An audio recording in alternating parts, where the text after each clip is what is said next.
자, 여러분들과 이렇게 뵙게 돼서 반갑습니다. 아마 저를 이렇게 저렇게 아시는 분들도 있고 또 처음 만나시는 분들도 있는데 제가 뒤에서 잠깐 앉아 있으면서 조금 놀랐습니다.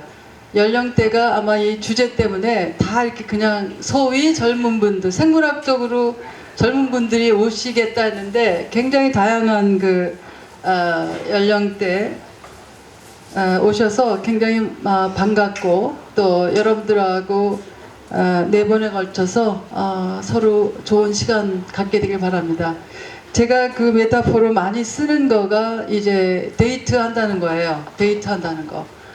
그래서 이 데이트는 뭐 완벽하게 그 사람에 대해서 알지 못해도 호기심만 요만큼 있어도 그 사람하고 데이트가 시작되는 거 아닙니까? 그래서 뭐 오늘 처음 오신 분, 또 뭐 계속 앞으로 오실 분, 저하고 네 번에 걸쳐서 데이트를 즐겁게 또 의미롭게 할 수 있었으면 좋겠습니다.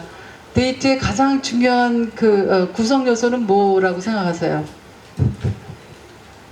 제가 지난주까지 네 번에 걸쳐서 사랑 강연을 해가지고 제 언어가 먼 땅에 이제 이렇게 사랑에 관한 것과 연결되는데, 자, 데이트 뭐 여기 많이 해보셨을 거 아니에요? 데이트 할 때에 데이트 한다라고 하는 행위에 있어서 가장 기본적인 구성 요소가 뭐겠습니까? 그쵸, 상대가 그렇죠. 그쵸, 혼자서. 근데 사실은 자기가 자기하고 데이트할 수도 있어요. 네, 자기가 자기하고 데이트할 수도 있고. 근데 어쨌든 가장 중요한 구성 요소는 사실 호기심이에요. 그래서 제가 아까 생물학적으로 그런 표현을 했는데, 제가 어떤 새로운 분을 만날 때 저분이 젊으신가 젊지 않은가 라고 하는 판가름하는 가장 중요한 기준이 있습니다. 호기심입니다. 그분이 호기심이 있는가 없는가, 사물에 대해서, 또 앞에 마주 앉아 있는 사람에 대해서, 주변 사람에 대해서 호기심이 있는가 없는가. 그거는 억지로 호기심을 가지려고 하는 게 아니라 자기 존재에 그 호기심이 묻어나요. 그래서 제가 저 사람이 뭐 소위 늙었다 젊었다라고 하는 판가름은 생물학적 나이하고 참 상관이 없더라고요. 생물학적 나이와 상관없이 그런 어떤 호기심을 계속 유지하는 분, 그분은 제 눈에는 굉장히 젊은 분입니다.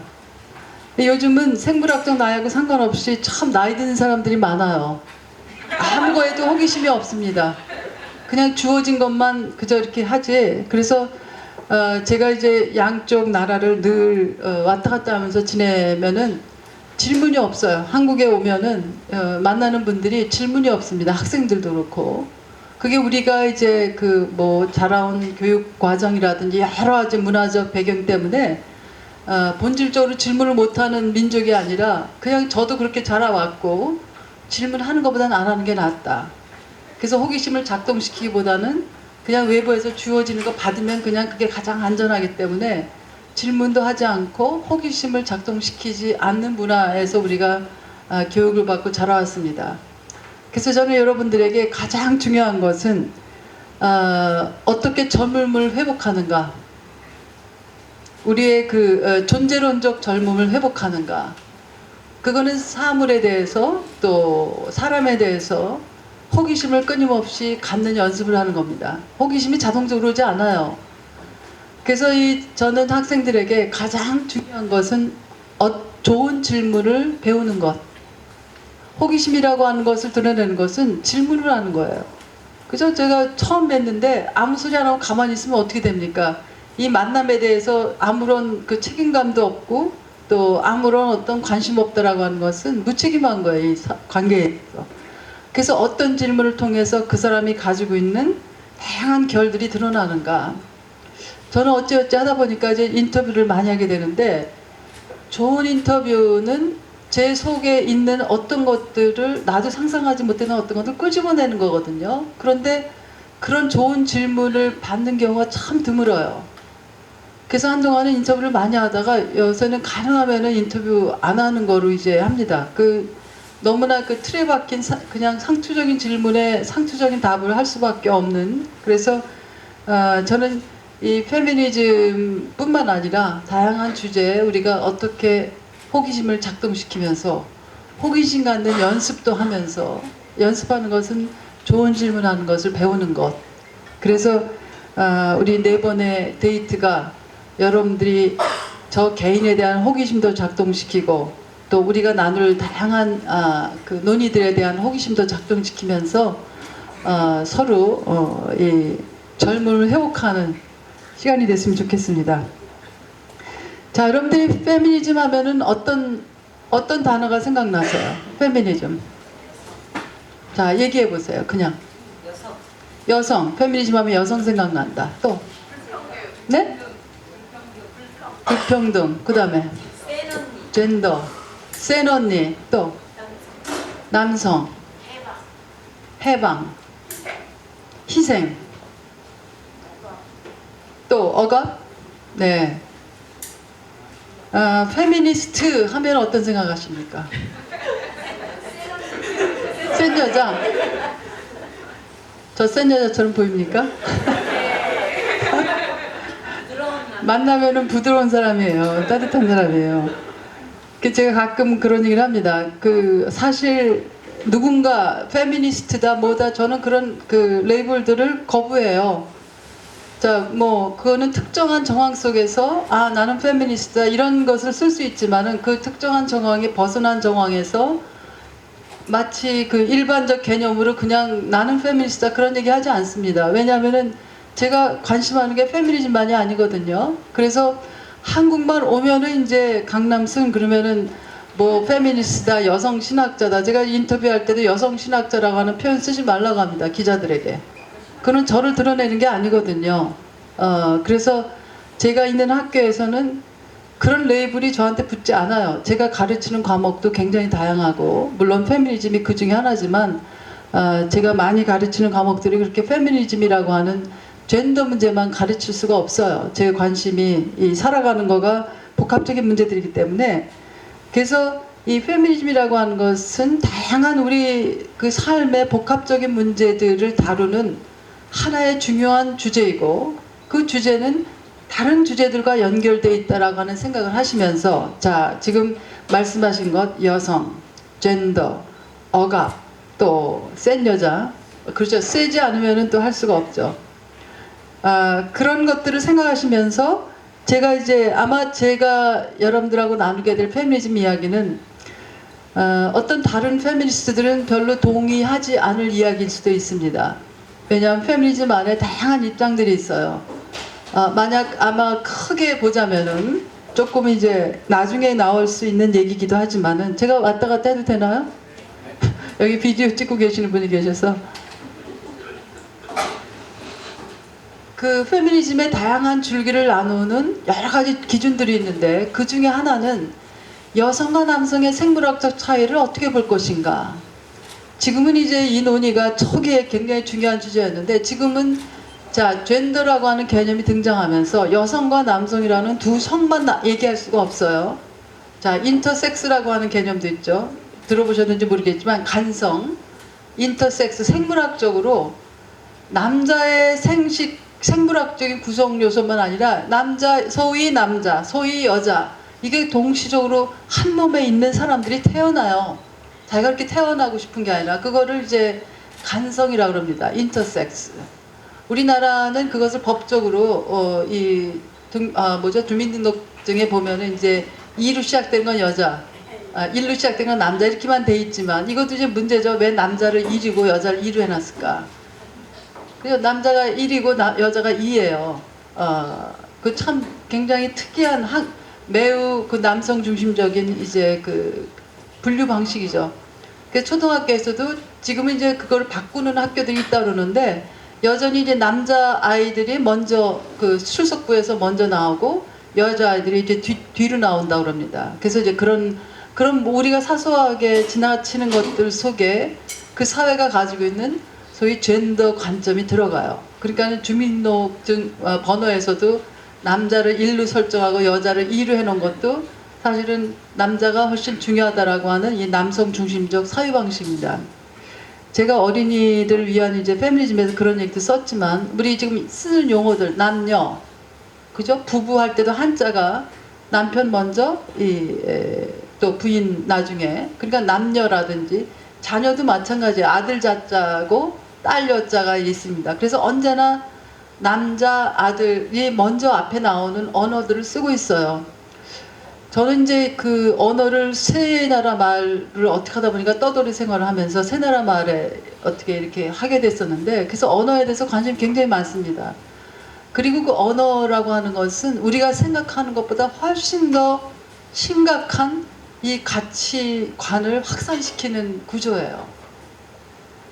우리가 생각하는 것보다 훨씬, 그래서 우리의 의도하고 상관없이 우리가 사용하는 언어들은 그것을 의도적으로 바꾸지 않는 이상은 위계적인 관계를 우선적으로 설정하고, 자, 여러분들이 길에서 어떤 아이 만나면 여러분들 어떻게 하세요? 반말 많이 하죠. 그죠? 반말해요. 그건 이미 아이 사람과 어른 사람의 위계를 설정하는 겁니다. 아이들은 어른에게 반말할 수 없어요. 그러니까 그 언어 구조 속에 아무리 착하고 평등한 생각을 가진 사람이라도 우리가 숨 쉬고 살아가는 데 필요한 모든 언어 세계는 우리의 가치 구조를 아예 담고 있어요. 그래서 이제 페미니즘을 하는 사람들이 아주 예민하게 주의를 기울여야 하는 것 중에 하나가 우리가 무심하게 쓰고 있는 언어들이 어떻게 이런 남성 중심적인 그런 가치 구조를 계속 재생산하는가. 그래서 힘들지만 그런 언어 구조들을 자꾸 바꾸는 것. 그래서 모든 관계들이 이제 우리 한국에 특히 저같이 이제 떠돌이 생활을 하는 사람들이 들어와 보면은 그런 모든 곳에서 위계가 설정되는 그 관계가 어떤 때 숨막혀요. 자, 딱 만나면 여러분들 뭐부터 생각하십니까? 저 사람이 나보다 나이가 많을까 적을까? 어디 가든지 우회적으로라도 나이를 알고 싶어가지고 가지가지 질문을 다 합니다. 그래서 뭐 몇 학번이냐고 묻기 시작하다가 그게 잘 작동이 안 되면 이제 슬슬 여러 가지가 있는데, 왜 그러냐면은 나이를 알아야 여자끼리든 남자끼리든 위계가 형성이 돼요. 그래서 학번으로, 대학생 때 학번으로 자기소개하는 나라는 제가 여러 나라 돌아다녔는데 우리나라밖에 없어요. 아니, 자기소개를 왜 학번으로 소개를 합니까? 그러니까 졸업학년, 미국에서는 이제 자기를 학교하고 연결시킬 때는 졸업연도를 언제나 써요. 클래스 오브 뭐 어쩌고저쩌고 해서 2020년에 졸업할 학생의 적이면은 뭐 클래스 오브 2020 뭐 이런 식으로 합니다. 근데 우리나라는 자, 꼭 입학년도, 왜 입학년도 얘기할까요?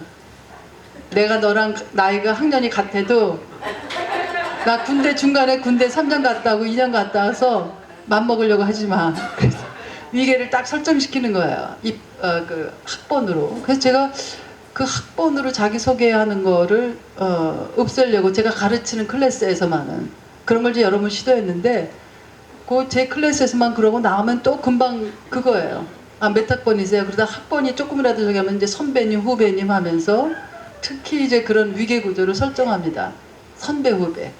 이 말이 좋은 것 같지만, 그래서 제가 어디선가 누군가 저에게 뭐 선배님, 후배님 그러면 저는 그런 개념 없어요 그래요. 없어요. 같이 그냥 인생을 살아가는 그냥 동료인간이다. 제가 하다못해 가르치는 학생이라도 같이 걸어가는 동료인간이지, 뭐 같은 학교 옛날에 조금 다녔다고 선배님 하면서 배랑간 관계가 그렇게 위계적으로 설정되는 거, 제가 무슨 뭐 아무리 선배 대접을 받는다 그래도 저 그런 관계를 계속 의도적으로 거부해 왔어요. 그러니까 무슨 동창회고 뭐고 이제, 그래서 제가 거만하다는 말을 많이 듣는 이유 중에 하나가 그런 선배 뭐 이런 의식 자체를 제가 거부하면서 살아왔기 때문에 그냥 동료 인간이다. 늘 제 의식 속에는 누구를 만나면 동료 인간이에요. 나이가 뭐 생물학적으로 많고 적고 나보다 많고 나보다 적고 동료 인간으로 존중하는 것이지, 나이가 뭐 적다고 막 하대해도 되고 나이가 많다고 배란간의 존중심을 보일 필요가 없다고 생각해요. 그래서 자, 페미니즘이 들어오면서 사실은 다양한 분야에, 제가 오늘 뭐 사회, 정치, 문화, 종교적 함의 그랬지만 이 네 가지 분야보다 훨씬 더 다양한 분야에서 페미니즘이 새로운 문제 제기를 하기 시작했어요. 그래서 페미니즘은, 자, 페미니즘이 자, 우리 대표적으로 이제 차별 대표적인 전통적인 대표적 차별이 세 가지가 있습니다. 성차별, 자, 인종차별,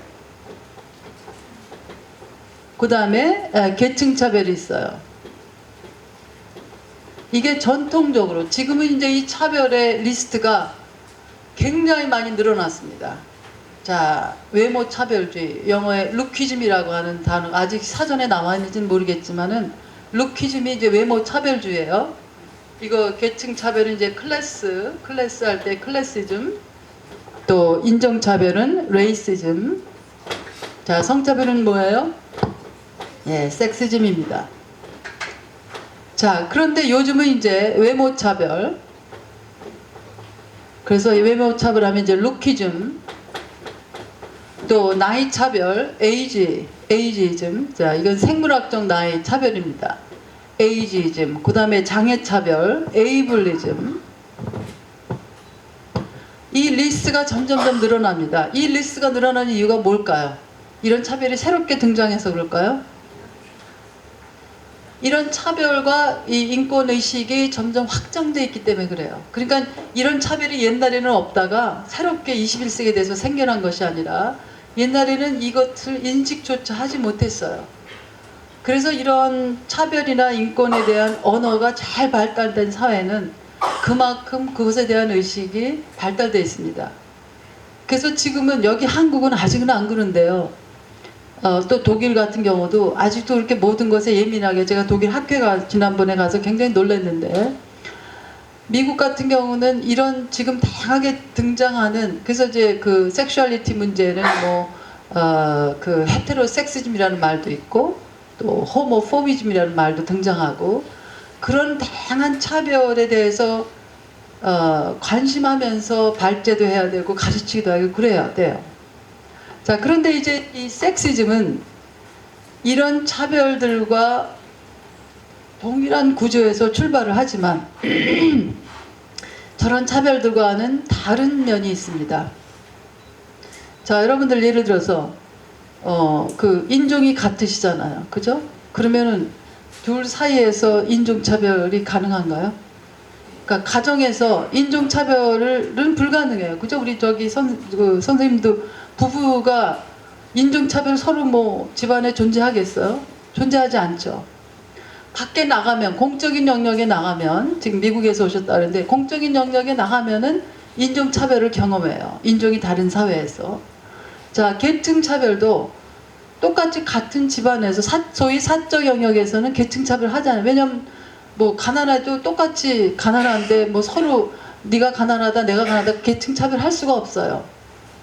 자, 그래서 이 차별들은 공적 영역에서 주로 경험됩니다. 물론 인터레이셜 메리지라든지 이 레이스가 다른 사람들끼리 결혼했을 때의 그 친족 관계 중에서 이제 그런 레이시즘이 있겠지만, 보통 레이스가 같은 사람들끼리 결혼했을 경우 공적 영역에서 이제 그런 차별이 경험돼요. 자, 그런데 섹시즘은 어떻게 됩니까? 공적 영역뿐만 아니라 사적 영역에서 경험됩니다. 그래서 이런 다른 문제에 대해서 공부하고 배울 때는 개인적으로 막 뭐 상처받고 그러는 게 없어요. 자, 그런데 섹시즘에 대해서 공부하기 시작하면 도투에서 갈등을 느낍니다.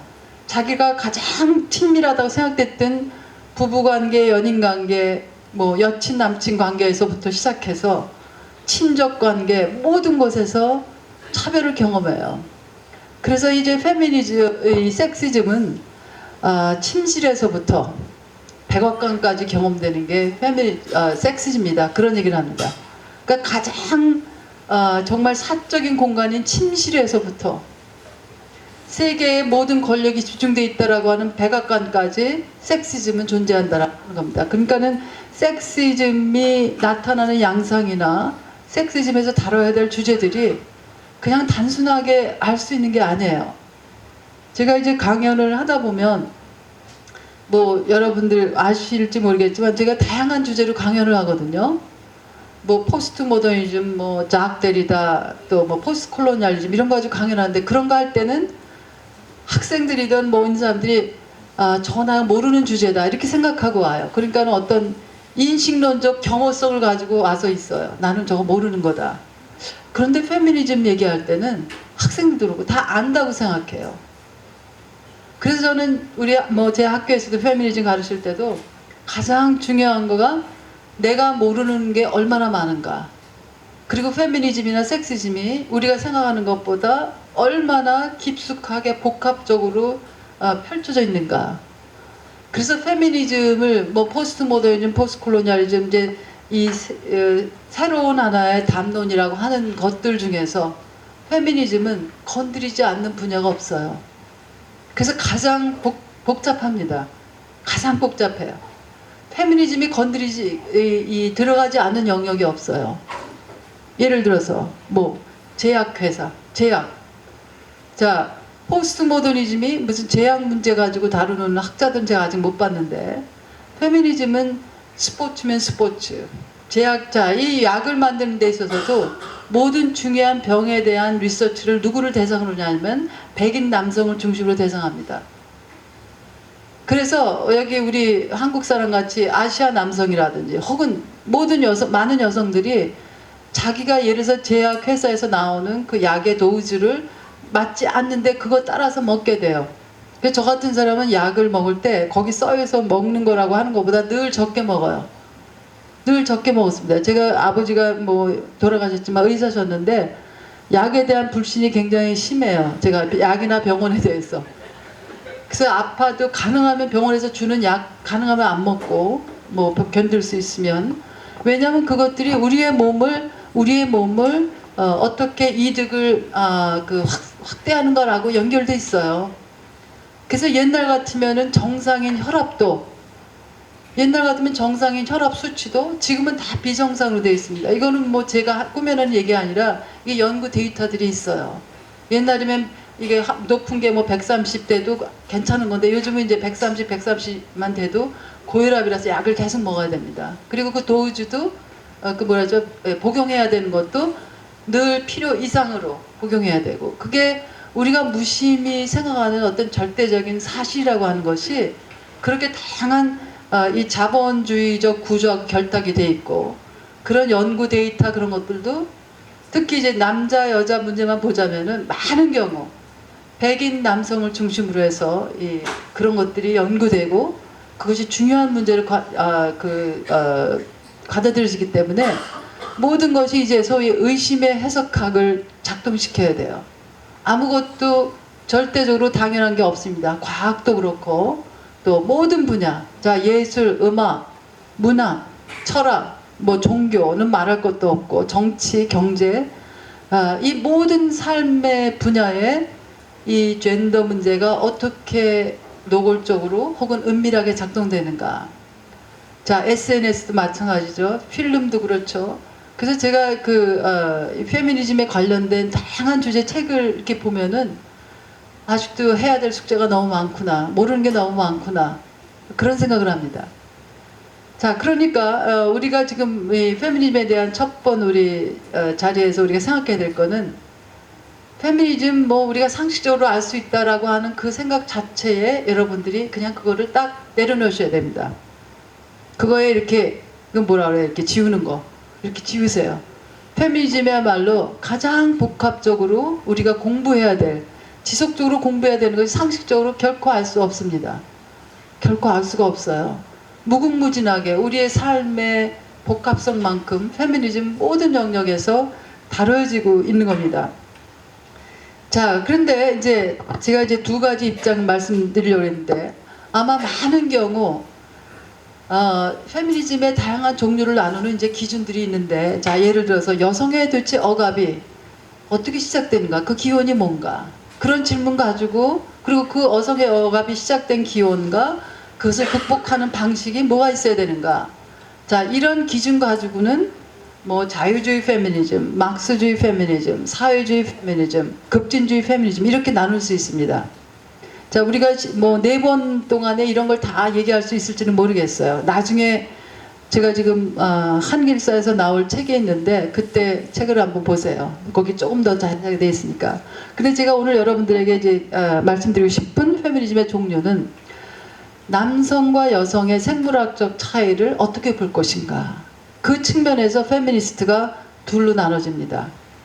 그래서 제가 가지고 있는 입장, 제가 앞으로 또 이제 4번에 걸쳐 나누게 될 얘기들은 어떻게 보면은 한국 사회에서 소위 많은 페미니스트들이 얘기하는 것과 조금 다를 수 있어요.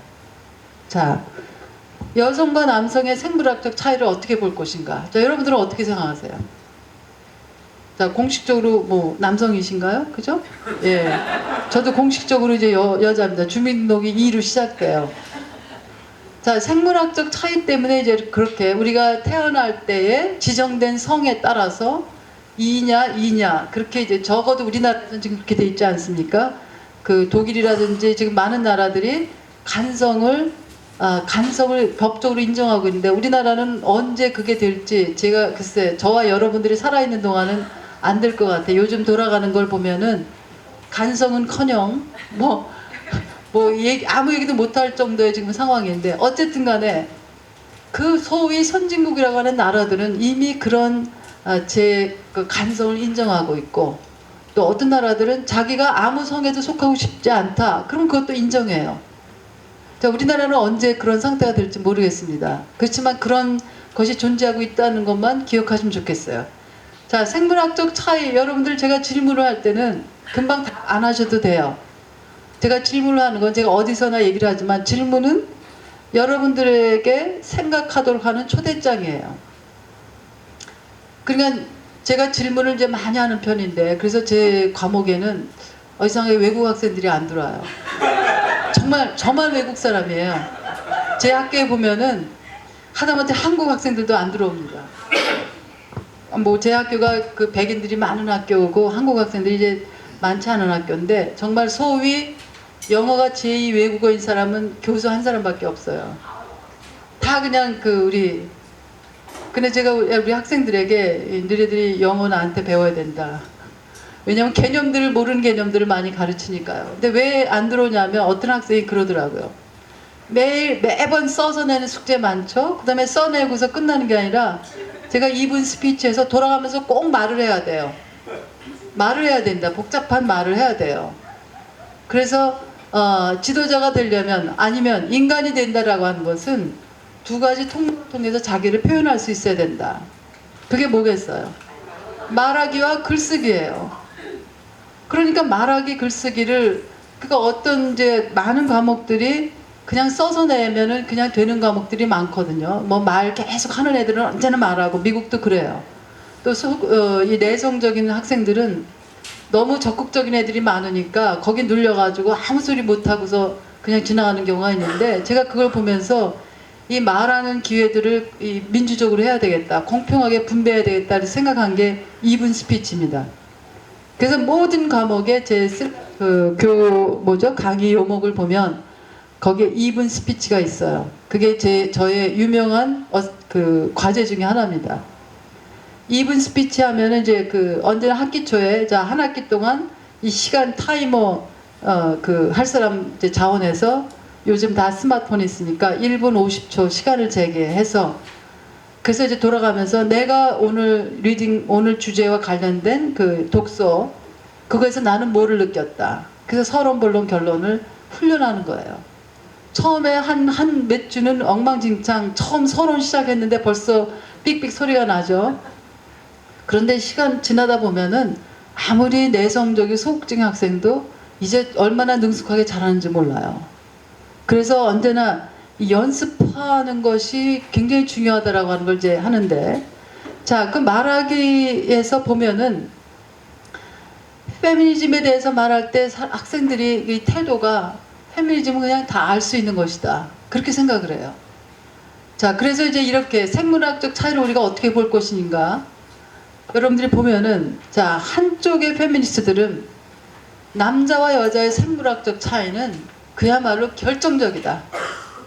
그래서 뭐 인종이든 뭐든 상관없이 남자면 남자 성, 여자면 여자 성이 그냥 본질적으로 있다.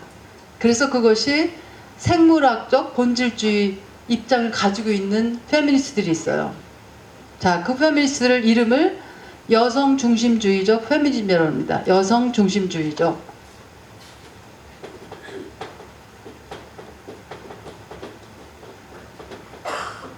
페미니즘. 자, 이건 뭐 가이노센트릭 페미니즘이라고 하는데요.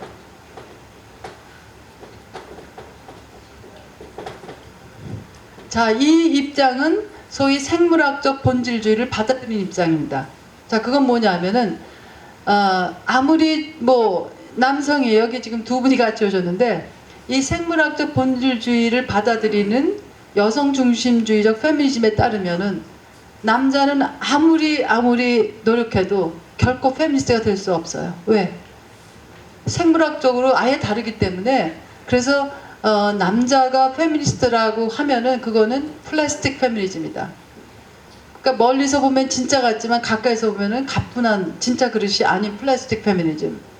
그러니까 이 입장에서 보면은 제가 그 전에 한번 신문의 칼럼을 유아인은 페미니스트인가 그런 제목으로 이제 글을 쓴 적이 있는데 그거는 누구에게 물어보면 그냥 예다 아니다 할 필요가 없어요. 그거 가지고 싸울 필요가 없습니다. 왜냐하면은 나는 이 페미니즘을 어떻게 이해하는가, 또 나는 남성과 여성의 생물학 차이를 어떻게 이해하는가에 따라서 예스라고 할 수도 있고 노라고 할 수도 있습니다.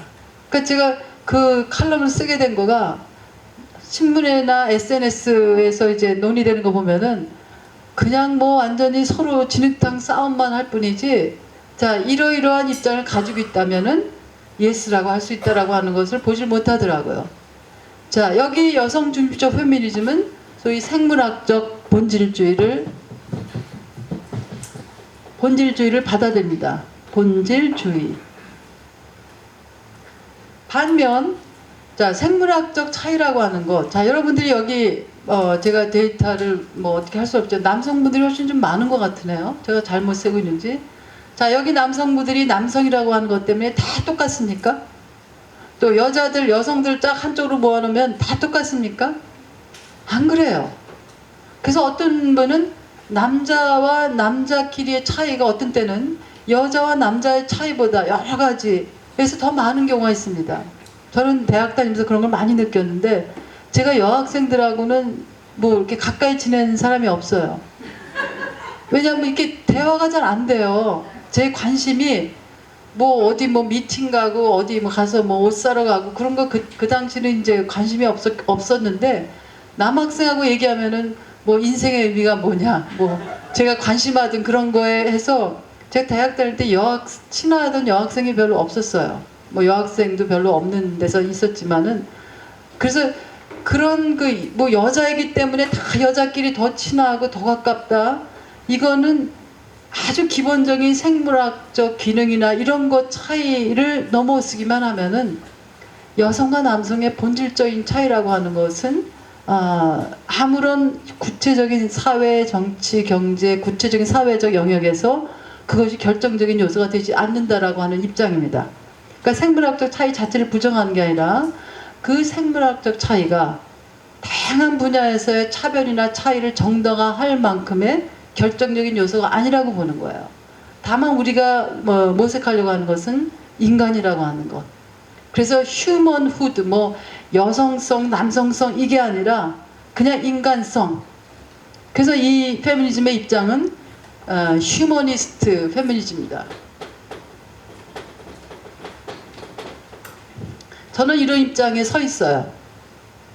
자, 이런 입장에 서 있는데 많은 경우 제가 한국에서 보면은 이 두 가지 입장을 구분도 하지 않은 채 그냥 페미니즘 그러면은 그냥 남자 여자 차이만 계속 부각시키고, 또 남자들이 뭐 하려고 할 때 그냥 아예 생물학적 차이 때문에 모든 남성들의 입장을 다 거부하는 그런 분위기에서는 사실 생산적인 논의가 나오지 않아요.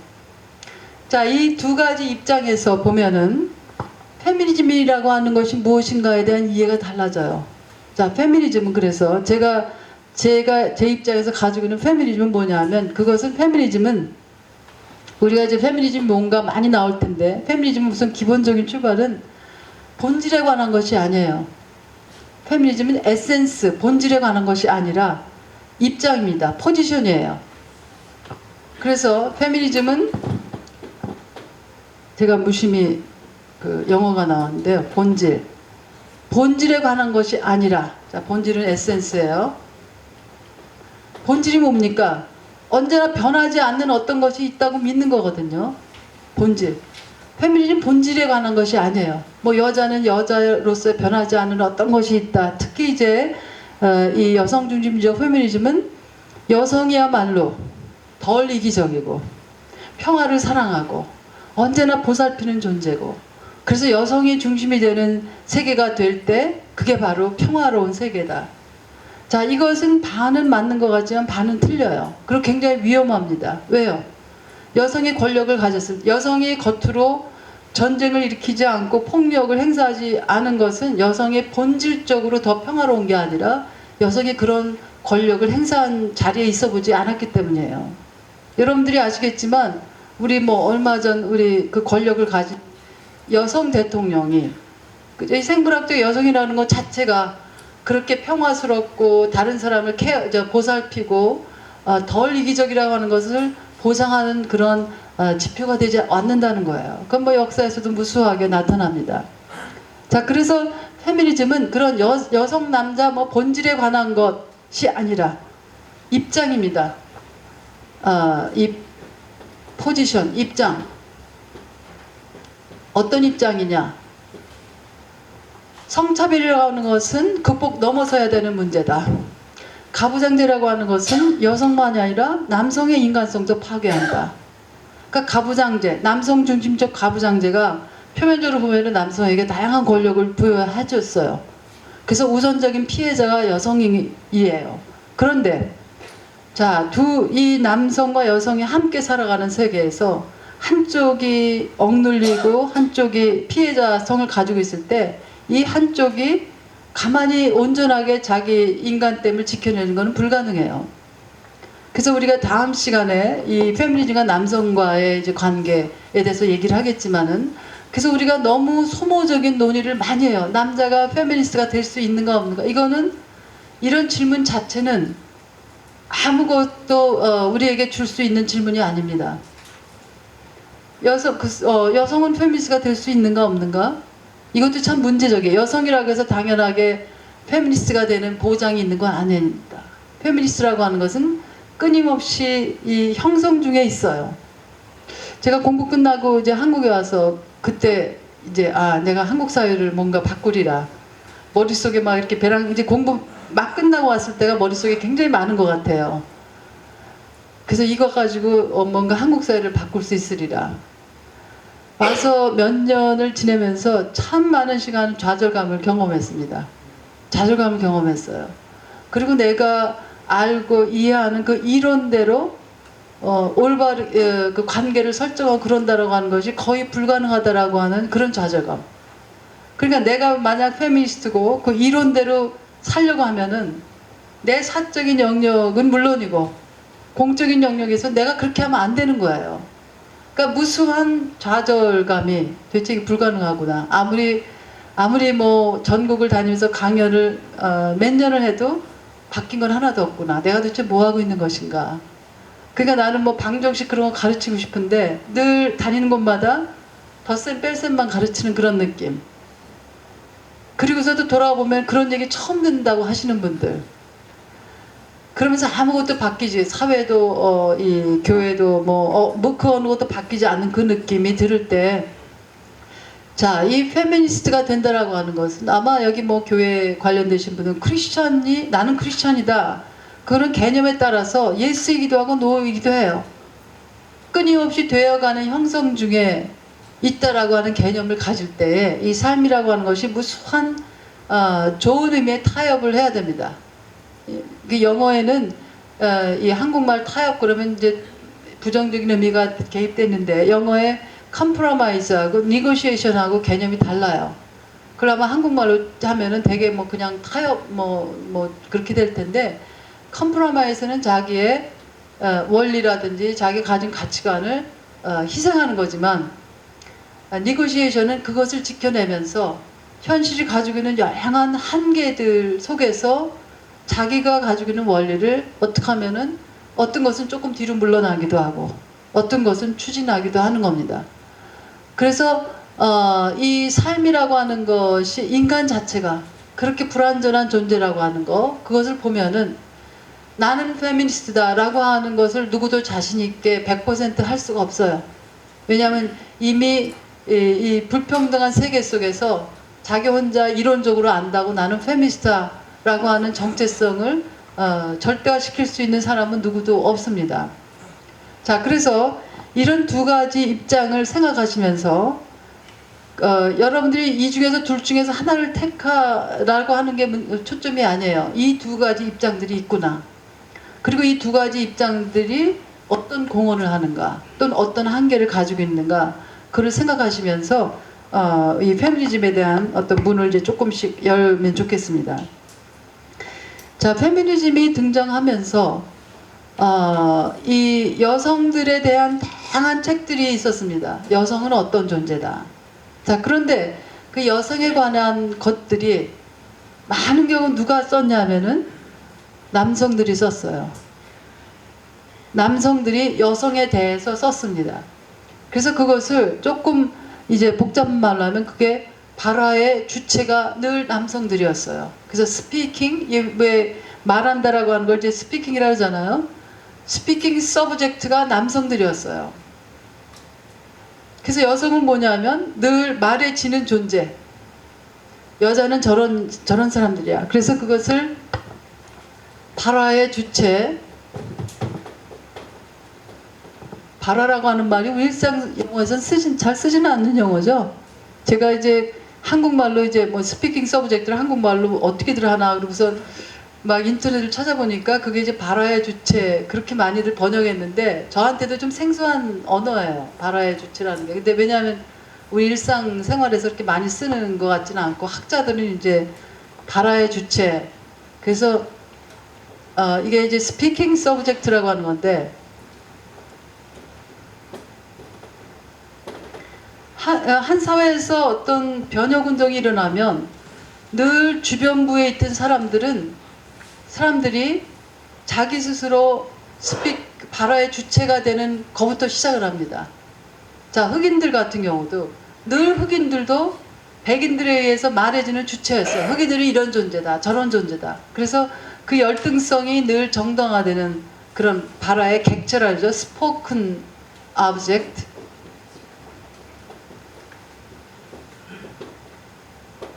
자, 발화의 주체, 발화의 객체.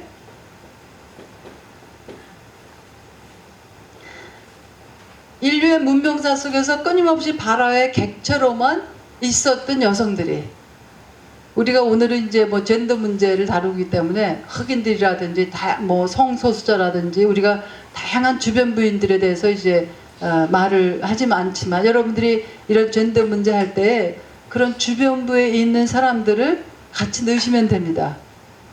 장애가 있는 사람들이라든지 또 그러니까 정신적 장애, 육체적 장애, 또 아이들이라든지 아이들도 아직까지도 우리 한국 사회에서는 발화의 객체만 돼 있어요. 너는 이렇게 해야지 아이다운 거다. 아이답다라고 하는 거. 그래서 뭐 아이가 시를 써도 이쁘게만 써야 되고 그림을 그려도 이쁘게만 그려야 되고. 그래서 우리 몇 년 전인데 여러분들이 기억하시는지 모르겠지만 잔혹동시 사건이 있었어요. 그죠? 잔혹동시 사건. 예. 그래서 그거에 대해서 글을 썼었는데 아니 이렇게 잔혹한 세상을 만들어 놓고서 아이가 자기 마음을 표현하는데 어른들이 애가 그렇게 애답지 못하게 그렇게 하면 안 된다. 그건 엉뚱하게 이제 그래서 그 시집을 다 저기 그 뭐죠? 없앴어요. 네, 그 뭐라 그러죠? 예. 그래서 제가 그거를 이제 뭐 페이북에다 썼는데 그게 어딘가 뭐 온라인 신문에 해가지고 근데 그 아버님이 연락을 하셨어요. 제가 이름은 잊어버렸는데 김순영인가 하여튼 그 시인 아이 시인 이름이 그랬는데 아버님이 저기서 변호사 하시더라고요. 자, 아이가 그래서 제가 그 사건에 대해서 쓴 거를 모아서 책이 나왔어요. 그게 이제 뭐 이렇게 일반적으로 구할 수 있는 책인지 아니면은 아는 사람끼리 나눠보기 위해서 만든 책인지 모르지만 책이 나와서 거기 이제 글을 실어도 되겠는가.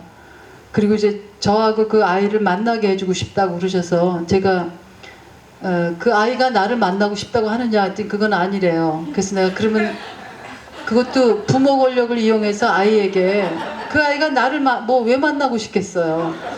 그러니까 이 아버님은 좋은 의도 가지고 그래도 너를 이해하는 사람이니까 교수님이고 그러니까 만나게 해주고 싶다. 그래서 이제 저한테 그 페이북 메시지를 보내셔서 제가 그게 아버님 생각인가 그 아이가 먼저 얘기했는가 했더니 자기가 그 아이를 이해해 주실 교수님이기 때문에 만나면 좋겠다. 그래서 제가 자연스럽게 만나게 되면 만나겠지만 그것도 부모님 권력을 작동시키는 거라고 나는 생각이 든다고. 나도 개인적으로 만나면 재밌겠지만 그 아이에게 그렇게 별로 좋을 것 같지 않다. 뭐 어떡하겠어요. 뭐 교수님 막 이러면서 제가 무슨 걔한테 조언을 해주겠어요. 뭐라 그러겠어요.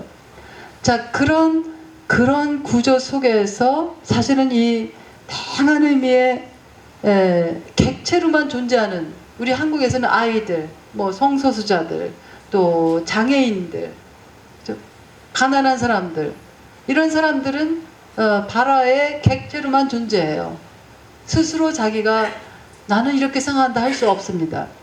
자, 여성들이 역사 속에서 이런 발화의 객체로만 존재했다가 드디어 나는 여성이라고 하는 것을 이제 드러내기 시작합니다. 자, 이런 다양한 과정이 있었지만 여성들이 발화의 주체가 되면서 이제까지 여성들은 어떤 존재로 간주되어 왔는가? 아마 시몽 드 보부아의 제2의 성이라고 하는 것을 제목은 아마 들으셔서 아실 거예요. 자, 그 책에서 왜 제2의 성인가? 제1의 성은 우리나라 그 주민등록에 남자가 1이고 여자가 2인 것처럼 언제나 주체가 되는 중심에 있는 성은 남성이었어요. 지금도 여전히 그 현실이 근원적으로 바뀌지는 못했습니다. 한국 같은 경우는 뭐 근원적으로 바뀌지 않았을 뿐만 아니라 표면적으로도 도대체 바뀌지를 않고 있어요. 여기 오신 남성 동지들께서는 굉장히 제가 기분이 참 좋은데 많은 분들이 오셔서, 왜냐하면 저는 새로운 변혁을 위해서는 뭐 여성들만 막 뭉쳐져 될 수 있는 게 아니에요. 어떤 사회의 변화, 다양한 변화들은 그 사회를 구성하고 있는 사람들이 동시다발적으로 같이 변해야 됩니다. 아마 그 좋은 예가 미국에서도 이제 노예제도 폐지 운동 때 흑인 노예들이 주체가 돼서 사회 변혁이 그 사람들만 해서 일어난 게 아니었어요. 우리가 인정하든 인정하지 않든 흑인 노예 해방에는 의식 있는 백인들이 거기에 연대하고 새로운 자기들이 가지고 있는 권력을 변혁을 위해서 쓰는 그런 백인들이 있었기 때문에 그것이 가능했습니다. 아마 사우스 아프리카 같은 것도 거기에서 변혁도 마찬가지예요. 만델라 대통령 혼자만이 아니라 드클락 대통령, 백인이 자기가 가지고 있는 권력을 그 새로운 변화를 위해서 썼을 때 그게 가능했어요. 그러니까는 소위 주변부와 중심부라고 하는 것이, 그것이 저쪽에서만 목소리가 나야 되는 게 아니라 이것이 의식 있는 그런 사람들이 자기가 이미 가지고 있는 사회적 권력을 어떻게 변화를 해서 쓰는가. 그러니까 권력 자체가 좋고 나쁜 게 아니라 그 권력을 어떻게 쓰는가가 가장 중요합니다. 저도 제가 가지고 있는 권력이 있지 않습니까? 제가 이제 미국에 2006년에, 지금 대학에 2006년에 갔어요. 제가 만 13년을 가르쳤는데, 첫 시간에 제가 들어가니까 나 빼놓고는 다 이제 그때는 이제 흑인 학생이 한 2명인가 있었고 다 이제 뭐 10대 명인데 백인 학생들이 있는데, 제가 가만히 쳐다보면서 내가 강의실 들어왔을 때 무엇을 하는가? What did you see in me when I entered the classroom? 그랬더니 조용하더라고요. 이 질문의 정체가 무엇인가? 새로운 교수가 왔는데 왜 이런 엉뚱한 질문을 하는 것인가? 제가 그때 하고 싶었던, 왜 그 질문을 했는가 하면은, 자, 모든 과목들이 어떻게 중심과 주변부가 형성이 되는가, 또 어떤 권력 구조가 우리가 알게 모르게 작동되는가. 그래서 그 권력이라고 하는 것이, 옛날에는 권력은 저쪽에 있었어요. 억압자, 권력은 저쪽에 있고 늘 우리하고 상관이 없는 거라고 생각했는데, 자, 이런 권력에 대한 새로운 이해가 부각된 게 이제 미셸 푸코라고 하는 사람이 있습니다. 그 사람의 말에 의하면은 권력은 우리가 전통적으로 생각하듯이 저쪽에 있는 거가 권력이 아니에요. 권력은 모든 곳에 있습니다. 모든 곳에 있어요. 자, 이 지금 방에서 가장 지금 권력을 가진 사람이 누구겠어요? 접니다. 왜요? 제가 이 마이크를 가지고 있어요. 그래서 마이크 홀더가 이 파워 홀더다. 이 국제회의 가면 그런 얘기를 합니다. 이 마이크를 가진 게 권력을 가진 거예요. 자, 제가 그래서 저희 학교 이제 도서관에 새로 도서관을 확장하면서 자, 지식은 힘이다. 우리나라에서는 뭐 아는 것이 힘이다. 그렇게 번역이 되어 있지만 직역을 하자면은 지식은 힘입니다. knowledge is power. 이게 베이컨이 한 얘기죠. 그것을 이제 계단이 높은 계단들이 쫙 있는데 그게 각 나라 말로 그것을 해놨느라고 저한테도 이제 한국말로 뭐 하는지 그러니까 그걸 적어 보내달라고 이제 그런 부탁을 받았는데 사실은 그것은 소위 시대에 뒤떨어진 발상이라고 생각을 하면서도 보냈어요. 그렇지만은 아직까지 여전히 대학 구조나 이 교육 구조는 소위 근대주의적 사유 방식의 토대를 놓고 있습니다. 자, 지식은 힘이다. 미셸 푸코는 그걸 뒤집습니다. 권력은 지식이다. 왜 그래요? 왜 권력은 지식일까? 자, 그래서 지식은 힘이다 그러면은 근대주의적 사유 방식에서 여전히 나온 베이컨의 얘기예요. 지식은 힘이다. 자, 지식은 힘이다. 그래서 이제 여전히 이제 knowledge is power. 그런데 이것을 뒤집어서 권력은 지식이다. 자, 왜 그럴까요? 자, 여러분들 페미니즘에 대한 책을 쓰셨나요? 안 쓰셨죠? 왜요? 그죠? 지식 권력을 갖지 않으셔서 그래요. 교육 권력. 그러니까 페미니즘에 대한 책을 쓴다. 그러면 그 분야에 공부한 사람, 소위, 자, 제가 소위라고 붙이는 거는 전문가라고 하는 그 범주라고 하는 것이 여러 가지 문제점이 있기 때문에 제가 소위 하는 겁니다. 소위 전문가. 자, 종교적 교리를 만들 때 여러분들 여기 교리적 지식을 생산하는데 관여하신 분이 있으십니까? 없으시죠? 없으시죠? 왜냐하면은 뭐 기독교에서 여러분들에게 교리 신론에 대해서 기독론에 대해서 써주십시오. 여러분들에게 부탁 안 해요. 왜요? 여러분들 그런 지식 권력, 종교 권력이 없습니다. 자, 그래서 이 미셸 푸코는 권력의 중심과 지식의 중심을 언제나 일치한다. 그래서 권력이 지식이에요. 권력을 가진 사람들이 소위 지식을 계속 생산해냅니다. 생산하고 재생산하고 그리고 그 권력을 가진 사람의 지식이 보관돼요. 라이브러리에 보관된다라고 하는 거 굉장한 사건이거든요. 그죠? 도서관에 길이길이 보관된다라고 하는 거 굉장한 사건이에요. 거기 길이길이 보관되는 책에 우리가 쓰는 무슨 일기, 저기 노숙인들이 쓰는 뭐 그런 게 보관되는 게 아니에요. 왜냐하면 그 사람들은 권력이었기 때문에. 그래서 그 사람들이 아무리 멋있는 얘기를 해도 그것은 지식의 범주에 들어가지 않습니다. 그래서 어떤 내용보다 중요한 것은 그 말하는 사람의 권력이 무엇인가. 저는 가끔 이제 여기 우리 여기 저 캐톨릭 분도 오셨는데 우리 교황이 이제 한마디 하지 않습니까? 그러면 세계 신문들이 다 그걸 표제어로 놓는데 사실 많은 사람들이 저를 포함해서 클래스에서 그거보다 훨씬 더 멋있는 얘기 많이 하거든요. 그러니까 제가 늘 기억나는 게 교황이 이제 비행기 타고 가면서 기자들이 이 성소수자 문제 물어봤을 때 교황이 Who am I to judge? 그 한마디에서 한 문장. 내가 그 사람들을 무슨 어떻게 판단할 것인가. 자, 이거는 저도 무수하게 얘기하는 거고 근데 제가 얘기한 게 신문에 표제어는커녕 그냥 학생들만 끄덕이는 거죠.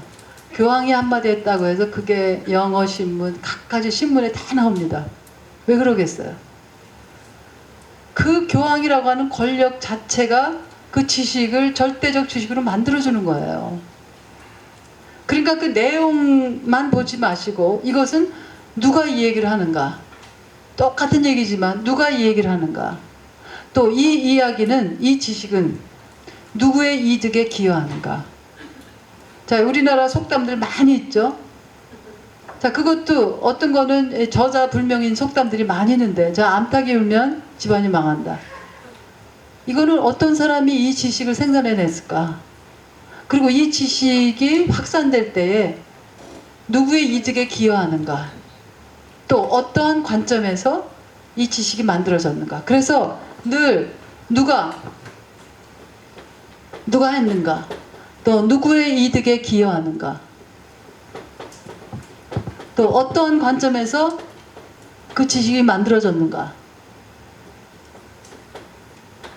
여성들이 이 얘기를 하진 않았을 거예요. 누구의 관점인가, 어떠한 관점인가? 이것은 여자들 나대지 말아라.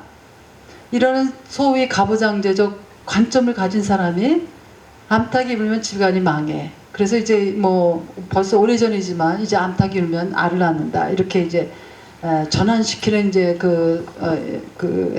뭐랄까 시도들이 많이 있는데, 자, 페미니즘이 많은 사람에게 불편함을 줍니다. 왜 그럴까요? 페미니즘은 불편해요. 저도 맨 처음에 페미니즘을 배우면서 굉장히 불편했습니다. 제가 이제 한국에서 뭐 독일에서 있다가 미국을 갔는데, 한국이나 독일에서까지 제가 페미니즘에 관심도 없었고 또 페미니즘 할 생각도 전혀 없었어요. 요즘 자기만 열심히 하면 무슨 차별인가, 그런 생각을 제가 독일에 있을 때까지 했습니다. 내가 열심히 하면 요새 무슨 차별인가, 다 평등한 세상인데. 지금도 여전히 그런 분들 만나보면 제가 그냥 빙그레 웃어요. 나도 그때가 있었다. 그것은 차별이 뭔가라고 하는 차별의 복합성을 몰라서 그런 얘기가 나오는 거지, 차별이 뭔가를 알면 알수록 우리가 인식을 하든 하지 않든 얼마나 많은 차별과 배제가 여전히 존재하는가. 그래서 제가 지금도 기억나는 게, 제가 이제 미국에 대학 갔을 때, 지금 방학 때 미국을 이제 독일에 있다 방학 때 미국을 갔는데, 거기 이제 제가 방문한 학교에 캐서린 켈러 교수라고 있어요. 한국에도 뭐 몇 번 오셨는데, 그분은 이제 과정 철학 뭐 이런 걸 굉장히 유명하신 분인데, 그분이 독일어를 잘했어요. 왜냐하면 그 대학을 독일에서 다녔었기 때문에. 그래서 제가 처음에 이제 미국 대학 갔을 때에 이제 박사과정 지도교수로 그분을 택했는데, 그분이 왜냐면 독일어를 잘했고, 그때 나는 영어를 미국 가서 공부할 생각을 안 했기 때문에 영어에 별로 관심이 없었어요. 그분은 이제 독일어로 나랑 얘기를 했고, 그래서 그분을 지도교수로 택했는데, 제가 이제 지도교수한테 내가 이번 학기 무엇을 들을 것이다 과목을 이렇게 보여주거든요. 근데 그분이 이렇게 보더니 페미니즘 과목이 있는데 그거 한번 들어보지 않겠냐 그러더라고요. 그래서 제가 페미니즘은 뭔가 비학문적인 것 같다. 제가 그분 앞에서 그랬습니다. 나는 좀 학문적인 걸 하고 싶다. 그때 그분이 빙그레 웃으시더라고요. 그러면서 그럼 이번 학기 딱 한 번만 들어보고 그 다음에도 싫으면은 그냥 자기가 더 이상 얘기하지 않겠다. 그러니까 이제 지도교수하고 관계가 좋아야 되잖아요. 그래서 그때 속으로 생각하기는, 그래 이번 학기만 딱 한 번 듣고 나는 이제 결코 듣지 말아야지. 그렇게 제가 페미니즘과 만나게 된 계기가 바로 그겁니다. 많은 분들이 지금도 페미니즘은 비학문적이다, 제대로 된 학문이 아니다 생각을 해요. 저도 그런 생각을 했었어요. 왜냐하면 사소한 문제 가지고 너무 그렇게 따지는 것 같아서, 더 굉장히 중요한 문제가 여기 있는데 페미니즘은 늘 사소한 거 가지고 문제 제기하고 시비 거는 것 같고, 그래서 저하고 안 맞는다고 생각했어요. 나는 진짜 학문적인 거 하고 싶다. 자, 페미니즘 처음 학기 그걸 하면서 제가 얼마나 많은 제가 이제 어떤 책에서는 그게 제2의 인식론적 회심이다 그렇게 표현을 했습니다. Epistemological Conversion Experience다. 내가 보던 세계가 그게 세계가 아니었구나. 얼마나 많은 차별과 배제에 대해서 내가 모르고 있었는가. 그가 정말 나의 그 무지를 처절하게 깨달으면서 제 이제 인생의 전의를, 여정을 쭉 보니까 제가 몰랐지만 무수한 차별을 받아왔더라고요. 무수한 차별을 받아왔는데 나는 그걸 인식을 못한 거예요. 자, 그래서 이 페미니즘이 처음 등장하면서 많은 분들은 여성이든 남성이든 괴로워해요. 왜냐하면 예전에 그냥 편하게 살았는데 괜히 알아가지고 이렇게 힘들다. 힘들어요. 왜냐하면은, 자, 남성들은 자기가 이미 편하게 누려왔던 특권을 어쨌든 간에 조금씩 내려놔야 돼요. 자, 가정에서도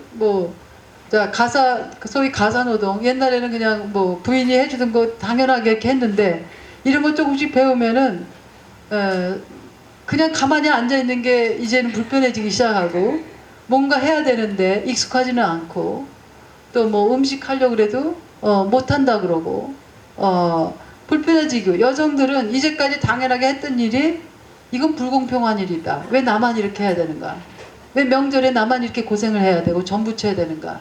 옛날에는 그냥 무심했던 것들이 불편해지기 시작합니다. 자, 그런데 어떤 삶을 살 것인가? 그걸 결정해야 돼요. 불편한 삶일지라도 내가 좀 더 평등하게, 정의롭게, 공평하게 삶을 살아갈 것인가?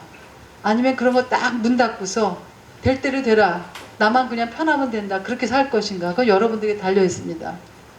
그래서 저는 미국으로 유학 간 게 어떻게 보면 평생 불편한 삶을 살게 된 하나의 문을 열고 들어간 거예요.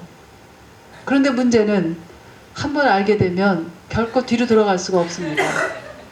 결코 뒤로 돌아갈 수가 없어요.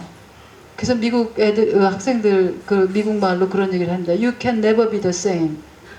옛날하고 똑같아질 수 없어요. 나의 모른 척 해야지.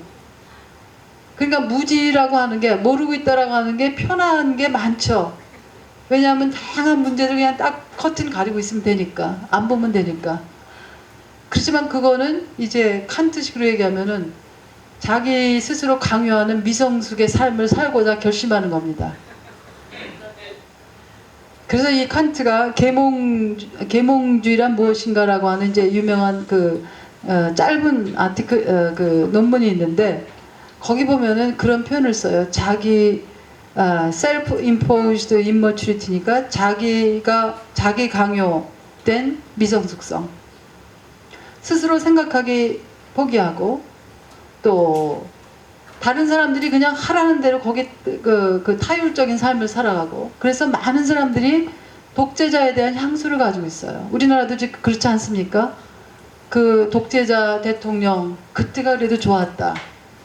그리고 그 수많은 대형교회에서 막 소위 보스 기질로 윽박지르는 목사님들이 그렇게 사람들이 따르는 이유가 그게 편해요. 나만 따라가면은 다 그냥 구원이 보장돼 있다. 얼마나 편합니까? 그래서 별 이상한 얘기를 해도 거기 다 이제 아멘하고, 아멘해요. 제가 이제 칼럼 마감일이 다가와서 오늘 이제 집에서 이런저런 자료들을 보면서, 요즘 이제 참 기독교 목사님들이 여러 가지 이제 일을 하고 계신데, 자료들을 찾다 보니까 그 전광훈 목사님이란 분이 2018년에 어디 목회자 부부들이 모여서 하는 거기에서 그런 얘기를 했더라고요. 읽으신 분이 있는지 모르겠지만은, 제가 자료 이것저것 찾다 보니까 무슨 얘기를 했냐면은, 여기 60대 사모님들부터 맨 앞에 제일 나이 많은 사람 앞에 세우고, 그러니까 60대까지만 제일 많은 사람 앞에 세워서 나이대로 뒤 이렇게 하면서 청와대에 진격해서 앞서부터 순교해라. 자, 이게 뭐 문장이 말도 안 되잖아요. 문장 자체가 형성이 안 돼요. 그런데 거기 뭐 동영상도 있고 뭐 그런데 거기에 아멘하고, 그리고 그거 하실 순교할 사람 손들어 막 손드는 그 사진들이 있고요. 자, 보세요. 그게 지금 교회가 지금 그러고 있어요. 앞 문장도 앞뒤도 안 맞고 논리적이기는커녕 이건 뭐 어떻게 뭐 생각이라는 걸 도대체 하는 사람들이 앉아 있는 건가? 참 마음이 착잡했습니다. 이걸 어떻게 해야 되는가? 자, 그런데 그렇게 사유하기를 포기하고 그렇게 앞에서 윽박지르는 목회자 정치가들의 따라가는 삶을 살려고 하는 것, 그게 사실은 칸트가 탄식하는 게, 다수의 사람들은 그런 타율적 삶을 원한다는 겁니다. 그런 타율적 삶을 원해요. 왜요? 편해요. 자기 스스로 생각 안 해도 돼요. 그래서 건강 문제 생기면 그냥 의사가 하라는 대로. 거기 그런 표현도 나와요. 그 옛날 칸트가 어떻게 그런 걸 다 알았는지. 건강 문제 생기면 그냥 의사가 하라는 대로. 자기 어떤 영적 문제 생기면 그냥 목회자, 이 종교 지도자가 하라는 대로. 요즘은 별걸 다 소위 전문가들이 하라는 대로 합니다. 그저 셀프 헬프 뭐 자기 도움되는 그런 책들 뭐예요? 그 사람들이 하라는 대로 내가 살면은 내가 인생 잘 사는 건가? 자, 그래서 점점점 21세가 되면서 점점점 사람들은 사유하기를 그냥 포기해요. 자, 그런 시대에 가장 근원적인 질문을 묻기 시작하는 페미니즘이 편할 수가 없어요. 여성에게도 불편하고 남성에게도 불편합니다. 젊은 사람들에게도 불편하고 나이 드신 분들에게도 불편해요. 그래서 이 페미니즘을 한다라고 하는 것은 어떻게 보면은 이 시대의 어떤 조류를 그냥 거꾸로 서서 가는 거예요. 제가 가지고 있는 이제 두꺼운 책 하나가 있는데 거기에 이제 역사 속에서 소위 남성 페미니스트에 대한 그 사람들이 작업을 모은 책이 있어요. 그 제목이 뭐냐면 이게 Against the Tide입니다. 이 조류에 맞서서 서 있는 사람들. 자, 페미니즘에 관심 가지시는 여러분들, 여기 오신 분들은 어떻게 보면은 이 흐름에 맞서서 서 있겠다고 생각하시는 분들이에요. 안 그러면 여러분들이 시간 내고 뭐 여기 또 돈까지 내시고 에너지 들여서 여기 오실 이유가 없죠. 시간 낭비하는 거죠. 자, 그런 의미에서 이 페미니즘이 가지고 있었던 아마 근본적인 것은 뿌리 무름을 묻기 시작한 겁니다. 뿌리 무름. 자, 뿌리 무름에 제가 이름 붙인 것은 이 뿌리가 이 루트잖아요. 루트 퀘스천을 해요. 우리가 당연하다고 생각됐던 것들이 왜 그런 것인가? 이게 바로 뿌리 무름이에요. 그래서 모든 사회 번영 운동은 어떻게 보면은 이 뿌리 무름부터 시작합니다. 영어로 하면은 why it is what it is. 누구나 다 그건 뭐 당연한 거지. 이 당연하다고 생각하는 것에 이제 제동을 거는 겁니다. 당연한 것은 아무것도 없어요. 자연스러운 건 아무것도 없어요. 여자가 집안 살림만 하는 거 그거 당연하고 자연스러운 것이지. 옛날에는 그것이 그냥 마치 그저 신의 질서다 생각하면서 다 살아왔는데 거기에 왜 그리고 왜라고 하는 물음을 붙이기 시작하는 겁니다. 페미니즘이. 그러니까 여성들에게도 남성들에게도 페미니즘은 불편한 진실이에요. 불편한 진실. 그렇지만 그 중요한 진실이죠. 자, 그렇게 이제 페미니즘이 시작되면서 이제까지 아무것도 문제가 아니라고 생각됐던 것들이 이제 문제가 되기 시작을 했습니다. 페미니즘이 등장하면서 맨 먼저 여성들이 제기한 거가 두 가지 권리입니다. 하나는 참정권과 또 다른 하나는 교육권이에요. 자, 이 참정권과 교육권이라고 하는 것이 우리나라 같은 경우는 이 참정권도 사실 무슨 여성운동의 투쟁에 의해서 참정권이 확보된 것이 아니에요. 그게 좋은 교육이기도 하지만 어떻게 보면은 굉장히 이제 문제가 있을 수 있습니다. 제가 여기 뭐 장로교, 감리교 이제 여기 다 있으실 텐데 제가 그 전에 미국 가기 전에 이제 양쪽 다니면서 강연을 많이 했는데 제가 느끼는 거 저는 뭐 공식적으로는 감리교인인데 감리교인인지 제가 잘 모르겠어요. 어쨌든 공식적으로는 그렇습니다. 그래서 미국에서는 뭐 물어보면은 그냥 웃으면 나는 포스트 디나미네이션이다 뭐 그런 얘기를 하는데 감리교 같은 경우는 여성의 목사 안수를 여성들이 투쟁해서 얻은 게 아니에요. 그냥 주어졌어요. 1931년에 그게 허용이 됐습니다. 그래서 1931년에 처음 여성 목사 안수 받은 사람들이 한국 사람들이 아니라 미국 여자 선교사들이에요.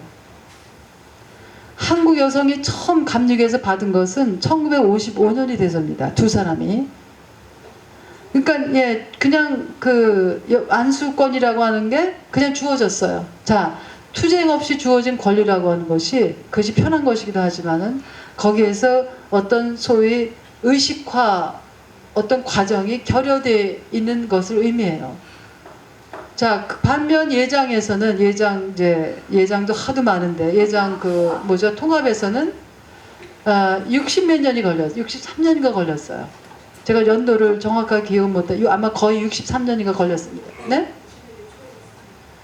그러니까 제가 이제 강연을 하다 보면 그런 투쟁의 역사가 있는 공동체하고 투쟁의 역사가 없는 공동체가 가지고 있는 의식의 단계가 굉장히 달라요. 자, 우리 한국 같은 경우 참정권의 문제를 보면은 해방되고 정부 수립되면서 주어졌어요. 왜냐하면 외국에서 지금 이미 하고 있는 거기 때문에. 자, 서양에서는 제가 미국을 중심으로 얘기하자면 미국에서는 여성 참정권 운동이 공식적으로 이제 시작된 거가 1848년입니다. 자, 몇 년을 투쟁했는지 아세요? 그 참정권 하나를 얻기 위해서 흑인들보다 더 나중에 됐어요. 1920년에 비로소 여성들에게 참정권이 주어졌습니다. 그러니까는 투쟁을 처음 시작한 여성들은 그 열매를 못 보고 다 죽었어요. 많은 경우 죽었습니다. 그러니까 여러분들도 뭔가 지금 변화를 위해서 일하시는 분들, 그 열매 지금 눈에 안 보인다고 너무 좌절하지 마세요. 가장 이제 변화 위해서 그 일하는 분들의 최대 적은 누군지 아세요? 자기 자신이에요. 이건 뭐 제 얘기를 하는 거기도 합니다. 그 자기의 어떤 지적 패배주의. 그래서 이 지적 패배주의를, 왜냐하면 아무리 해도 변하는 게 없다고 하는 생각이 들거든요. 그래서 제가 그 뭐 어디에다 글도 썼지만 제 책상에 그 전에 이제 한국에서 있을 때 두 개 이렇게 포스트잇을 이렇게 붙여놨는데 모토죠. 제가 하나는 이제 펜으로 싸운다. 그래서 fighting with pen. 그 다음에는 이제 몸으로도 싸워야 되는 사건들이 있었지만 어쨌든 그때는 나는 펜으로 싸운다. 그 다음에 하나가 제 스스로의 어떤 그 지적 패배주의를 넘어서는 하나의 그 모토로서 작은 변화가 큰 변화를 일으킨다. A small change can make a big difference. 그러니까 작은 변화가 큰 차이를 만든다. 이게 제가 저 자신에게 상기시키는 하나의 모토였습니다. 제 스스로 이거 내가 뭐 아무리 이렇게 고생해봤자 뭐가 바뀌겠는가. 자, 그러니까 그 당시 1848년에 미국에서 여권운동을 처음 시작한 사람이 소수예요. 4명입니다. 그냥 그 거대한 미국이라는 땅에, 제가 있는 텍사스가 남한의 7배예요. 자, 그렇게 공간 개념이, 제가 독일에서 미국에 가니까 이 공간 개념이 완전히 바뀌어야 되는가라고 하는 걸 그때 알았어요. 독일에 있을 때는 몇 시간만 차 타고 와도 다른 나라를 몇 개 넘어가거든요. 그러니까 독일에 있으면서 저 스위스에 있는 친구 만나러 운전해서 갈 수도 있고, 미국은 제가 있는 텍사스에서 몇 년 전에 이제 그랜드 캐년이라는 데를 자동차를 타고 갔는데 10시간을 가도 텍사스예요. 10시간을 가는데도 풍경이 똑같고 여전히 텍사스입니다. 그러니까 이 공간이라고 하는 게 개념이 달라져요. 자, 그런 데서 생각해 보세요. 그냥 몇 명 안 되는 여성이 그 엄청난, 그 공간적으로 분산되는 엄청난 나라에서 이제 시작을 한 겁니다. 미미한 시작을 했어요. 1848년에. 그러고서 이제 몇 년입니까? 72년 동안 걸려서 간신히 참정권 획득을 했습니다. 그러니까 그 72년의 과정 속에서 많은 여성들이 소위 의식화, 그 과정을 거쳤죠. 그리고 여성만이 아니에요. 그런 아주 중요한 에피소드가 있는데, 거기 이제 미국의 그 1848년에, 제가 벌써 시간이 이렇게 됐네요. 1840, 제가 미국에서 밤샌 적이 있어요. 여러분들 조심하셔야 돼요. 그죠. 여기가 뭐 또 빌리는 건물이라서 제가 시계를 자꾸 보고 있는데, 이 에피소드 하나 말씀을 드릴게요. 1848년에 미국의 뉴욕주에 세네카 폴스라는 데서, 그 도시에서 이제 여권 대회가 처음으로 열리기로 했습니다. 그래서 광고도 나가고 그랬는데, 이 다양한, 이제 거기 뭐 기독교 나라 아니에요? 이 미국을 저기 하는 게 이제 그 와스프라고 하는 표현을 쓰지 않습니까? 거기 프로테스탄트가 들어가죠. 그게 이제 웨슬리 감리교회라는 교회가 그 장소를 빌려주기로 했어요. 그런데 이제 광고가 나가니까 목회자는 목회자대로, 이 평신도는 평신도대로, 이거는 성서에 거스르는 거다. 성경을 봐라. 여자 남자한테 순종해야 라고 여기 성서에 분명히 돼 있다. 성경을 봐라. 아담을 먼저 낳고 여자가 그 갈뼈를 취했다. 자, 이렇게 해서 목회자들도 반대하고 뭐 여성 교인들도 마찬가지입니다. 이거 여자가 남자하고 평등해지겠다고 하는 거, 이거는 반성서적이고 반기독교적이다. 반대가 하도 심하니까 그 교회가 장소를 그냥 문 닫아 버렸어요. 문을 열지 않았어요. 자, 그래서 이 심볼릭하게 굉장히 재미있는 에피소드인데, 그때 여성들이 무슨 옷을 입었겠어요? 저처럼 지금 이렇게 바지 입지 않았겠죠. 그죠? 뭐 입었겠어요? 뭐 이렇게 올라갈 수 없는 옷들을 다 입었잖아요. 이 뭐 다 속에다 이제 하고. 거기 예일대학 교수라고 하는데, 남자들이 거기 그것에 동조하는 남성들이 많이 왔는데, 어떤 그 남성이 교회를 빙글빙글 돌다 보니까 창문을 이렇게 열어보니까 잠기지 않은 창문이 있어. 그 남성이 창문으로 들어가서 메인 도어를 열어줬습니다. 그래서 그게 우연한 사건이지만 그 사건을 가지고서 여러 가지 노래들도 나왔는데요. 자, 큰 문이 닫혔으면 작은 문으로 들어가고, 대로가 막혔으면 골목으로도 들어가고. 그래서 이 새로운 변화를 이루려고 할 때에 여성들만이 아니라 그것에 동조하는 입장을 가진, 자, 여기서 포지션이라고 했죠. 페미니즘은 포지션에 관한 것이다. 뭐 그 문을 열어준 그 연대한 그 남성이 당신은 생물학적으로 여성이 아니니까 당신은 결코 이거 하면 안 된다. 만약 그랬다면 남자들은 모두 여기 오지 말아라. 그랬다면 아마 지금 역사가 달라졌을 겁니다. 자, 그렇게 해서 이제 문을 열기 시작해서 그 참정권이라고 하는 것이 왜 중요한가? 자, 지금도 우리가 투표권 안 주는 사람들이 누굽니까?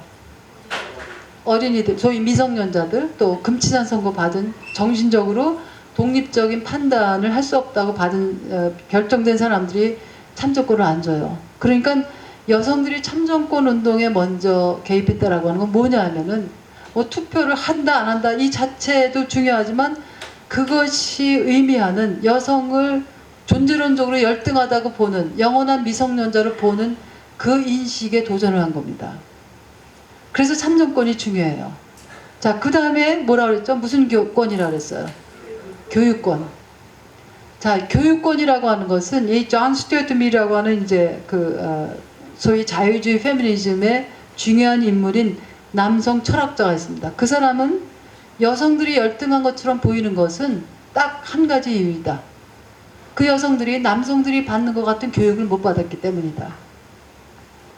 자, 보세요. 미국같이 그렇게 소위 리버럴하다고 하는 데서도 예를 들면은 하버드 대학교에서 여학생들에게 문을 연 거가 하버드 대학이 설립되고 나서 243년이 지나고서요.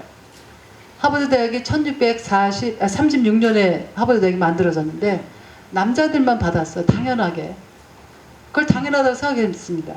그래서 여성들이 허용된 게 1879년이라고 합니다. 그러니까 243년이 지났어요. 그 다음에 또 더 문제는 미국에서는 세 개 분야가 전문 대학원만 갈 수 있어요. 자, 법과대학원, 의과대학원, 그 다음에 신학대학원입니다. 왜 그러냐면, 왜 그러겠어요?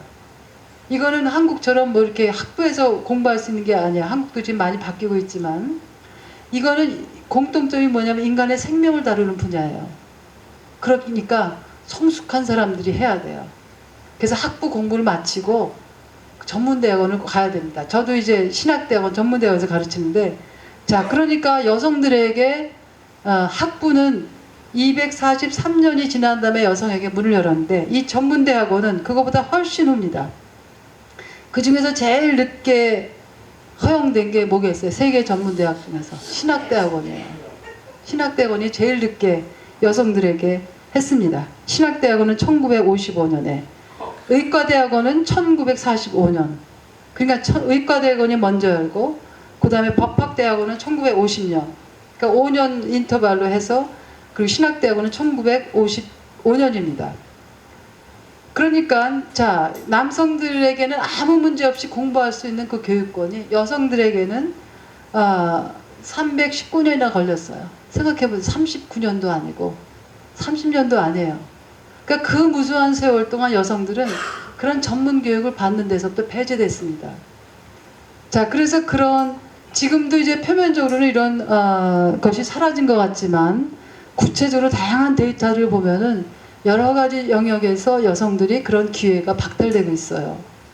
자, 그런 얘기 이제 다음 시간에 또 하겠지만, 자, 마지막으로 우리 한 중요한 주제만 제가 얘기하고, 사실 제가 오늘 막 13페이지가 되는 강연문을 가져왔는데 얘기하고 싶은 건 많은데, 자, 제가 페미니즘을 여성주의라고 번역하지 않는 세 가지 이유가 있습니다. 자, 한국에서 제가 염려스러운 게 페미니즘이 다 많은 경우 뭐 여성학과에서도 그렇고 여성주의라고 번역을 해요. 저는 제가 이제 모든 책에서도 그렇고 여성주의라고 하는 번역을 안 하고 음역을 합니다. 여러분들 컴퓨터 한국말로 번역하면 뭐 어떻게 하시겠어요? 너무 복잡하죠. 그러니까는 번역했을 때에 그 의미가 전달이 안 되거나 또 그 의미가 왜곡될 수 있을 경우는 번역하지 말고 음역하는 게 훨씬 낫습니다. 그래서 저는 예를 들어서 섹슈얼리티도 번역하지 않고 음역해서 섹슈얼리티 그래요. 섹슈얼리티를 뭐 성성 뭐 여러 가지 번역하는데 그게 그 섹슈얼리티가 가지고 있는 굉장히 복합적인 의미를 담아내지 못해요. 괜히 오해만 합니다. 그 페미니즘을 여성주의라고 번역할 때 세 가지 오해가 있어요. 아마 뭐 이대 여성학과도 그렇고 많은 이제 페미니스트들이 여성주의라고 번역을 많이 하는데 저는 이제 이 언어 구조가 어떻게 오해와 오역을 알 수 있는가 그걸 예민하게 보기 때문에 우선은 여성주의라고 할 때는 자 페미니즘이 여성 중심주의라고만 생각해요. 그래서 페미니즘에 대한 오해를 많은 사람들이 얘기합니다. 페미니즘은 그냥 여자가 최고야. 여자가 우월하다고 하는 거가 페미니즘이라고 그냥 생각해요. 자, 그래서 첫째 이유가 페미니즘을 여성주의라고 할 경우 페미니즘의 다양성을 보지 못하게 하고 여성 중심주의로만 이해할 오해가 있어요. 이해할 위험성이 있습니다. 자, 둘째 그 페미니즘을 여성주의라고 하지 않는 이유는 제가 그래서 페미니즘을 하는 이유는 둘째는 자, 페미니즘의 출발점은 젠더예요. 자, 그런데 도착점은 젠더만 도착점이면 안 됩니다. 이 현대사회에서. 그래서 미국 말로 하면 포인트 오브 엔트리 출발하는 시작점은 젠더이지만 도착하는 지점은 젠더만이 아니라 뭐예요? 자, 인종도 봐야 되죠. 또 계층도 봐야 돼요. 왜냐하면 부자 여성하고 가난한 소위 흑수저 뭐 여성, 금수저 여성, 우리 뭐 대한항공 사건도 있지만 여성이라고 해서 다 그렇게 피해자만이 아니에요. 자, 여성이라고 하는 것이 가지고 있는 다층적 구조를 동시다발적으로 봐야 되는 것. 그래서 이제 더 이상 페미니즘은 남자 일반 다 억압자, 여자 일반 다 피해자 이런 전통적인 단순한 이분법적 구조로는 현대 문제를 들여다볼 수가 없어요. 그래서 둘째 이유는 바로 페미니즘이 지닌 교차성의 문제를 간과할 위험성이 있기 때문에 교차성이라는 말이 이제 굉장히 중요한 말로 등장하거든요. 인터섹셔널리티 그래서 다양한 요소들이 인터섹트 교차한다는 거예요. 그러니까 초기 여성운동은 다른 거를 볼 여유가 없었기 때문에 여성만 했었는데 조금 지나고 보니까 여성들이 똑같은 게 아니네. 인종이 다른 백인 여성하고 흑인 여성이 또 다르구나. 조금 더 지나가 보니까 그것만이 아니라 가난한 여성, 부자 여성, 교육 많이 받은 여성, 교육 받지 못한 여성들이 또 다르구나. 그래서 이런 또 보세요. 똑같은 여성이든 이 자기가 성적으로 어떤 성향을 가지고 있냐에 따라서 또 달라요. 자, 그래서 다양한 요소들이 교차하는 것을 봐야 된다. 그래서 이 교차성이라는 말을 이제 흑인 법학대 교수가 만들었는데 크렌쇼라고 하는 교차성을 봐야 된다라고 하는 것. 기회가 되면 그 예를 한번 우리가 들겠지만 자 오늘은 그렇게 여러분들이 큰 그림만 그려주시면 좋겠습니다. 세 번째 이유는 여성주의라고 하는 것이 지닌 정치성의 결여예요. 자 아까도 얘기했지만 페미니즘은 뭐 여성이라고 하는 생물학적 여성이라고 하는 것이 본질적으로 중요하다고 보는 게 아닙니다. 남성이든 여성이든 성차별이 가지고 있는 문제점을 인식하고 그것을 넘어서려고 하는 정치적 입장을 가질 때 그것이 페미니즘이거든요.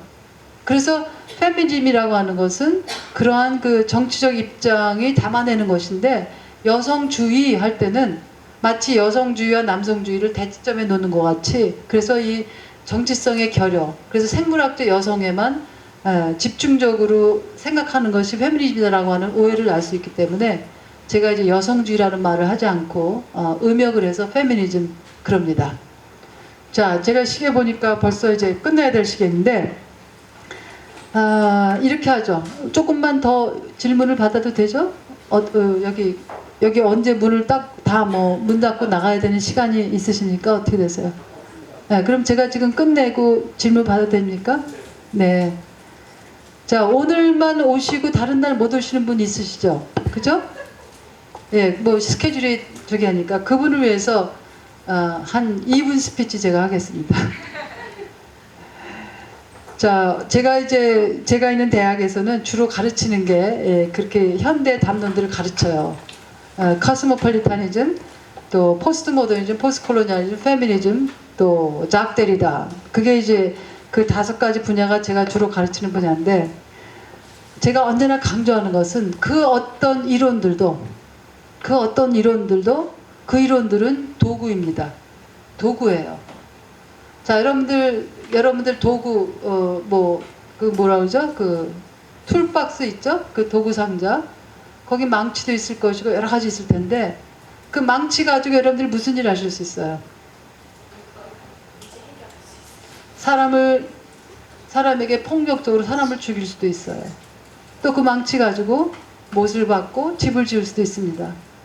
그 여타의 이론들은 이렇게 도구예요. 그래서 그 이론들 가지고서 무수한 것들을 파괴시킬 수 있습니다.